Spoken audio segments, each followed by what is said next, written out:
Bueno, vamos ahora a empezar ahora sí a la parte principal del sueño. Ya nos quedamos ahí imaginando la estatua, qué material cada uno es y todo ese asunto. Ahora vamos a ver la interpretación, que es algo sumamente interesante.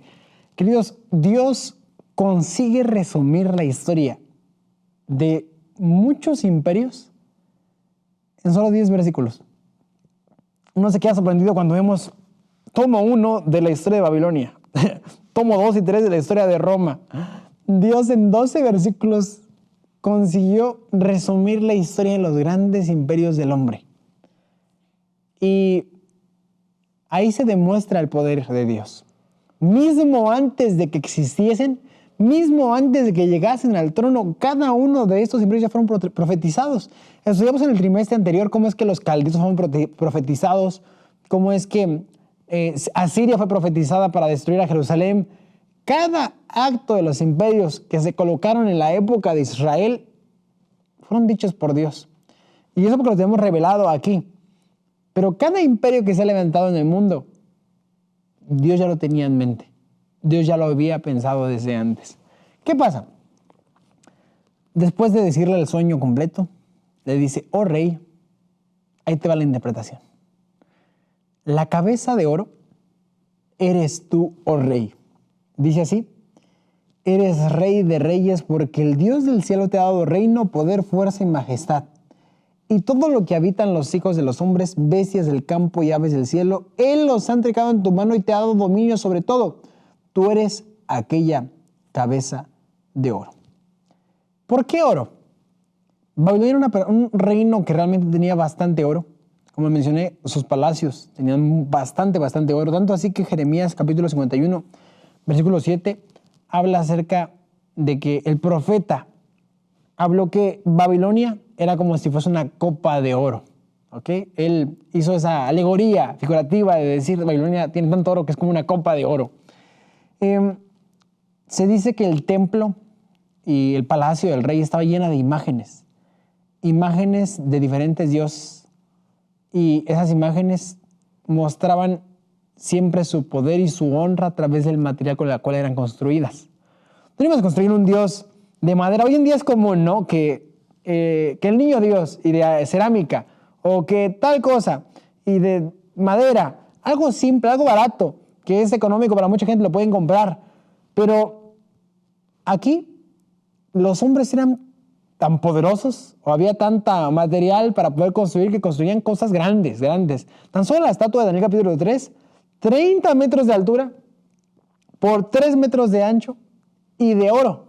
Era una locura, realmente era una cantidad de poder en cuestión de materias primas para construcción que era sorprendente, ¿no?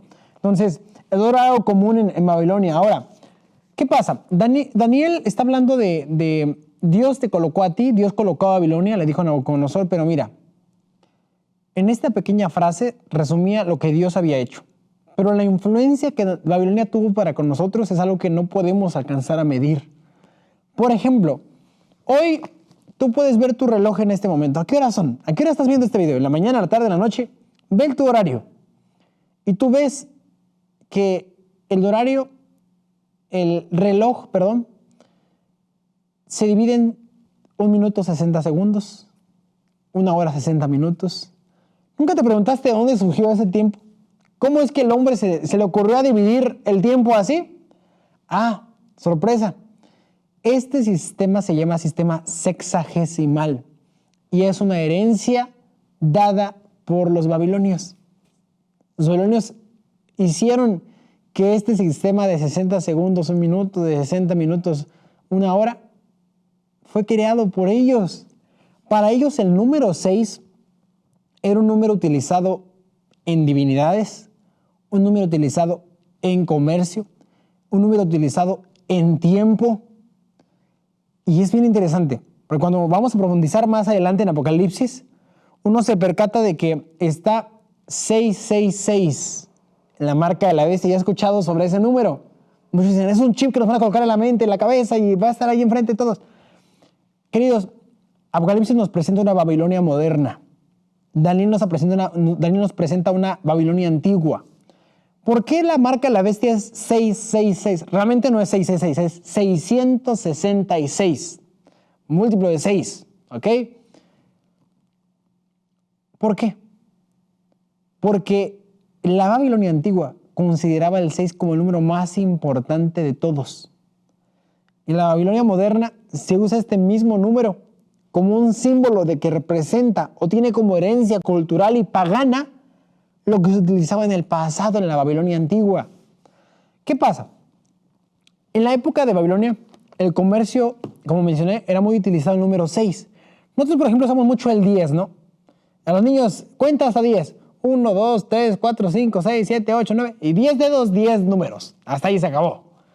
Pero es difícil poder utilizar el 10 y después dividirlo entre 2. Ok, lo puedes dividir entre 2, 5. Ahora, entre 3, 10 entre 3. Epa. Entre 4, híjoles, ya hay decimales, ya hay puntos. Entre 5, bueno, ahí ya se puede. 2. Entre 6, más decimales y es bien complicado. Pero el 6 sí tiene múltiples divisores y no tienes ningún problema. Es práctico. El 6 lo divides entre 2. ¿Cuánto es? 3. ¿Ok? El 60 lo divides entre 3. ¿Cuánto te da? 20. Ok. El 600 lo divides entre 4. ¿Cuánto te da? Y ahí tienes el número. Es fácil dividir entre 2, entre 4, entre 6. O sea, es fácil poder encontrar una división rápida, sencilla. ¿Sí? 2, 3, 4, 5. Divídelo en lo que tú quieras. Es más práctico que un 10. Y ellos lo veían así. Hay un dato bien interesante de la forma en la que ellos contaban en el comercio. Ellos contaban así. Tienes en tu mano una división en los dedos. ¿Ok? 1, 2, 3.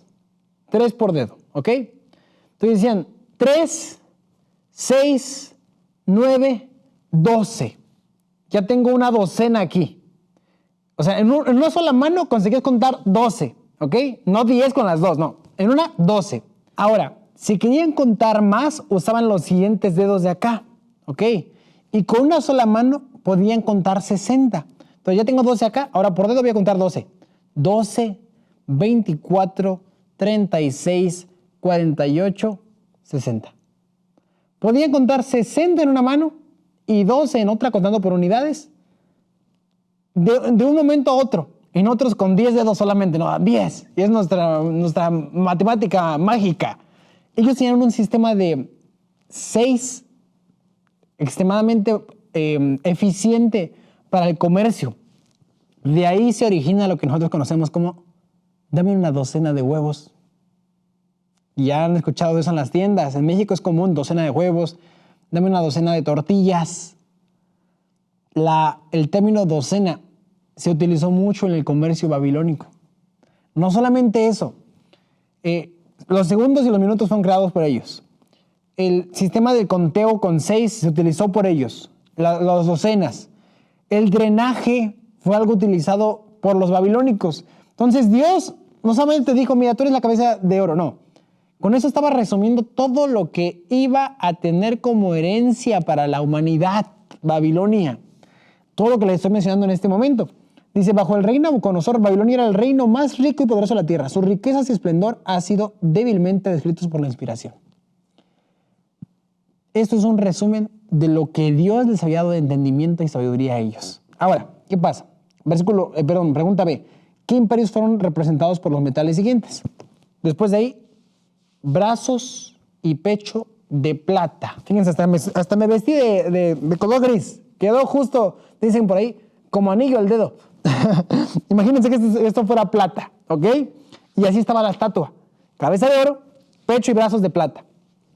Esto representaba el imperio que iba a conquistar a Babilonia, los medos y los persas. Ahora, la pregunta es, los medos y los persas, cuando conquistaron Babilonia, en el 538, 605, 538, ¿sí?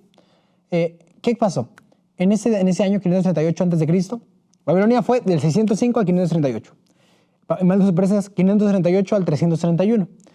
Ellos comenzaron a tener nuevas cosas heredadas por Babilonia y a construir cosas nuevas. Por ejemplo, ¿qué tenemos de herencia de los medos y persas. Ciro, él escribió un cilindro. Y ese cilindro es un artefacto arqueológico que se encontró, donde se escribe cómo es que Ciro hizo leyes en favor de muchas personas, específicamente las personas cautivas. Cómo es que él dio libertad para que todas las personas tuviesen una protección más digna por ser seres humanos. Es decir, yo tengo a judíos cautivos en mi tierra, les doy libertad para que se vayan a su tierra. Aún van a estar siendo sometidos por mí, van a estar dentro de mi territorio de gobierno, pero no van a ser oprimidos como otros reinos lo hacían. El cilindro de Ciro, muchos piensan que es el primer decreto de derechos humanos presentado ante el mundo. Fíjense qué interesante. Los sumerios también presentaron cosas semejantes, más de 3.500 años atrás, pero Ciro presentó esto y al momento de estudiarse uno se da cuenta que era como un tipo muestra de derechos humanos para las personas que vivían en esa época, ¿ok? Ahora, no solamente eso, por ejemplo, la división del gobierno por gobernantes, ellos lo llamaban satrapía, si no estoy mal, las satrapías. Las satrapías eran sátrapas que eran gobiernos locales de zonas. Por ejemplo, no sé, en México se da mucho el gobernador, el presidente municipal, gobernador del estado y presidente municipal. Entonces el presidente municipal es de diferentes municipios, pero hay un gobernador que está encima de todos ellos. Y encima de los gobernadores de todos ellos está el presidente de la república, ¿ok? Entonces, esa división de tú administras ahí, pero estás sometido a otro, y estos administran acá, pero tú estás sometido a otro, eso fue creado por los medos y los persas, ese sistema de administración. No solamente eso, también fueron creados el sistema de envíos, eran cartas, entre comillas, caballos utilizaban para recorrer diferentes distancias, diferentes caminos que ellos mismos colocaron, y ellos administraban bien el tiempo. Ellos, por ejemplo, mandaban un caballo con un mensajero hacia un lugar, pero había un tiempo donde tú llegabas, no sé, un ejemplo, 100, 200 kilómetros, y había otro caballo con otra persona ahí esperándote. Y él recibía la carta o lo que ibas a mandar, y de ahí iba a otro lugar, de un punto A a un punto B, de un punto B a un punto C. Y en cada pausa había personas recibiendo ese pedido. Entonces, el sistema de entregas, el sistema de caminos, de envíos, de cartas, fue algo implementado por los persas y mejorado después por los romanos, que vamos a leerlo más adelante. Ahora, no solamente eso, ellos también hicieron los primeros sistemas de acueductos debajo de la ciudad. Babilonia ya lo tenía, los ninivitas también, pero los medos y persas pudieron superar un poco más la estructura de ellos. Entonces ya el agua no era así como que vas al pozo, como en la época de Abraham. No, ya era distribuida de una forma más eficiente a través de métodos subterráneos. Entonces fíjense ¿qué es lo que Dios estaba profetizando? Un imperio, pero al mismo tiempo grandes avances que nosotros hoy disfrutamos y que ni siquiera sabemos que venían desde el pasado. Y esto representaba a los medos y persas, por eso dos brazos, medos y persas, dos imperios juntos que se unieron para destruir a Babilonia. Ahora, después vino la parte del vientre que era bronce. Y eso nosotros sabemos que representa Grecia, ¿ok? Esto lo estoy resumiendo, pero más enfrente vamos a estudiarlo a profundidad, ¿ok? Grecia es colocado como el imperio de bronce. ¿Por qué? Grecia fue un imperio que tuvo mucha influencia. Podría decir que de todos, Grecia fue uno de los que más tiene influencia hasta ahora. Grecia y Roma. Porque la democracia, el sistema de votaciones que nosotros tenemos, de elección del presidente a través de la mayoría, fue algo colocado por los griegos. El sistema del uso de la razón, la filosofía, la medicina, ¿sí? La medicina por Hipócrates, el padre de la medicina, el juramento hipocrático que se hace en las universidades de medicina. Esa parte de inteligencia humana se desenvolvió como nunca antes en Grecia, la parte del cómo escribir la historia. Heródoto, que fue el padre de la historia, aquel hombre que recorrió diferentes partes de la Europa conocida en esa época y comenzó a escribir qué es lo que conocía en cada uno de esos lugares que visitó. Heródoto fue el padre de la historia. No solamente eso, las matemáticas también fue algo muy bien desarrollado por los griegos. El alfabeto, ¿ok? El alfabeto también. Alfabeto viene de dos palabras, alfa y beta, que es la primera palabra, la primera letra griega y la última letra griega. Nosotros, a la traducción, bueno, al unirlo, ya nuestra palabra, nuestro diccionario es alfabeto. Pero el alfabeto se originó, ¿con quiénes? Con los griegos, o se pudo hacer un poco más accesible a muchas personas, ¿ok? Porque antiguamente existía un tipo de alfabeto, no alfabeto, era otro tipo de escritura y de letras, pero los que pudieron perfeccionar más y hacer que el conocimiento pudiese ser más abarcante fueron los griegos. Ahora, eso es la parte del bronce, ¿ok? Eso fue del 331 al 168 antes de Cristo. Y del 168 al 476 después de Cristo llegaron los romanos.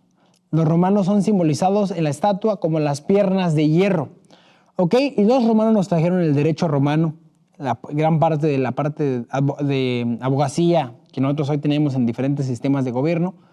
La parte judicial fue estipulada por el ejemplo del derecho romano.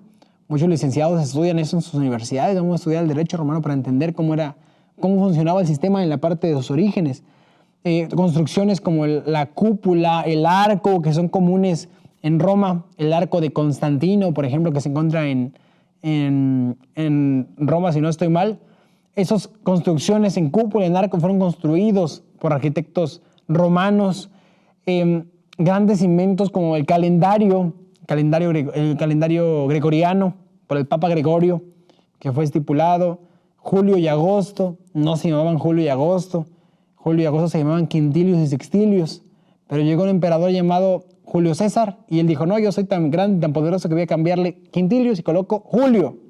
Después llegó César Augusto y dijo, no, yo también soy tan grande y poderoso que voy a quitar Sextilius y voy a colocar Agosto. Entonces, todos los imperios que estamos analizando en esta estatua tienen representación en nuestra época. Julio, agosto, derecho, democracia, lenguaje, idioma, todo. ¿Te das cuenta cómo es que Dios es poderoso? ¿Cómo es que con profecías tan buenas, profundas, tan grandiosas, llegan hasta nuestra época? Lo que hoy tenemos como nación no es más que el resumen de las naciones antiguas. No resumen, el conjunto de las naciones antiguas dentro de nuestro sistema. Tomamos lo mejor y también lo peor de aquellos sistemas y lo hicimos uno solo. Pero todo esto, Dios ya lo había dirigido. Dice aquí, la profecía describió el nacimiento y el progreso de los grandes imperios mundiales, Babilonia, Medo-Persia, Grecia y Roma. Estas predicciones del infinito, registradas en la página profética y trazadas en las páginas de la historia, fueron dadas para demostrar que Dios es el poder gobernante en los asuntos de este mundo. Babilonia desapareció porque en su prosperidad se olvidó de Dios y atribuyó la gloria de su prosperidad a los logros humanos. Los reinos que siguieron fueron aún más viles y corruptos. Se deterioraron porque rechazaron su lealtad a Dios. Al olvidarse de Él, descendieron cada vez más en la escala de valor moral. Si se dan cuenta, va de oro, plata, bronce, hierro con barro. Material más débil, menos costoso, de arriba para abajo. ¿Por qué? Representaba la decadencia moral que iba a tener cada imperio.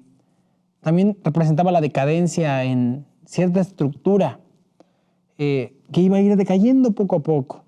Ya no iba a ser lo mismo, el mismo poder, la misma influencia. Hoy el mundo está completamente dividido. Si bien Estados Unidos puede ser una grande potencia, China también, no hay una nación tan grande como lo fueron los medos y los persas en territorio. No existe hoy en día. A menos que hablemos de Rusia. Pero los medos y persas realmente en el mundo conocido de la época conquistaron y deshicieron y hicieron muchas cosas. Los griegos también. Una extensión gigantesca. Ese es el poder de Dios. El poder de Dios fue eso. El poder explicar en 12, 15 versículos todo lo que estamos estudiando en este momento. Y finalmente dice aquí, la última parte de la estatua, los pies de barro con hierro cocido. Dos materiales que no se pueden juntar. Que a pesar de que los quieras pegar y pegar, no se juntan. Por favor, investiguen esta imagen en internet para que puedan entender mejor todo lo que les estoy mencionando. Les dejo ahí la tarea, ¿vale? Para que entiendan mejor. Ahora, los pies de barro con hierro que no se pueden juntar representan el último imperio que vino después de Roma. Roma cayó en 476, al menos el imperio del occidente. El del oriente ya hasta 1300, 400 y pico fue que cayó. Pero, ¿qué pasó? Ellos cayeron por conquistas de naciones bárbaras. Los hunos, ostrogodos, los vándalos, los gerundios, no recuerdo si era gerundios o era otro nombre, no recuerdo, son 10 naciones bárbaras que llegaron y empezaron a conquistar Roma. Y hoy nosotros conocemos esas mismas naciones, esas mismas tribus bárbaras, con otro nombre. Los germanos, Alemania, los francos, los franceses. Cada nación, cada tribu bárbara que conquistó a Roma en su momento, que la dividió y la destrozó, hoy en día tienen una representación en alguna parte de Europa. Pero dice ahí, a pesar de que pudieron ganar a Roma, esos pies siempre estarían divididos. Es impresionante cómo es que tan solo la Unión Europea, Italia, Francia, Alemania, España, todos esos países, en toda esa Unión Europea tienen 24 idiomas diferentes. Imagínense. La Unión Europea equivale aproximadamente a 2 Méxicos en territorio, ¿ok? En México tenemos un idioma oficial que es el español. Lógicamente también hay dialectos, ¿no? Imagínense 2 Méxicos con 24 idiomas. O un México con 12 idiomas oficiales. No hay forma de poder unirse si todos los idiomas son diferentes. Hombres trataron de unirlo. Napoleón, con las famosas batallas napoleónicas, conquistas napoleónicas, él intentó conquistar y unir Europa entera. No consiguió. Hitler también lo intentó hacer. No consiguió. Mismo a través de uniones matrimoniales se intentó hacer que la Europa actual se uniera y aún así no se une. ¿Por qué? Porque la Biblia había dicho, esa parte de la estatua de barro y hierro cocido, a pesar de que en la estatua estén unidas, no se pueden mezclar, no se pueden unir. ¿En qué momento de la estatua estamos viviendo? Ya no estamos en la cabeza, ni en los pechos, ni en las piernas, ni en nada. Estamos en los pies. Estamos en la última etapa de la historia del mundo. La pregunta es, si Dios ya cumplió todo lo que mencionó en el pasado, ¿qué nos espera en el futuro? Queridos, Daniel vivió este sueño cuando se encontraba en Babilonia, en el 605, en el primer imperio. Y él no entendió lo que tú y yo estamos entendiendo hoy. Él no alcanzó a comprender hasta dónde llegaría el alcance del sueño que Dios tenía. Hoy tú y yo lo entendemos. Y llega este mensaje hasta nosotros. Yo no sé si Daniel sabía que su mensaje llegaría hasta nuestras manos y que estaríamos estudiando a profundidad su libro. Pero hoy nosotros tenemos este libro y ocupamos valorar cada parte de este conocimiento eterno. Porque así como la profecía de la historia tuvo un cumplimiento exacto, lo tendrá en el futuro.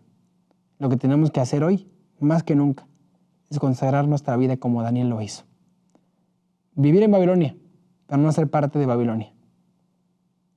Y así, en algún momento, aquella roca que destruirá el imperio, los imperios por completo, podrá ser parte de nuestra vida.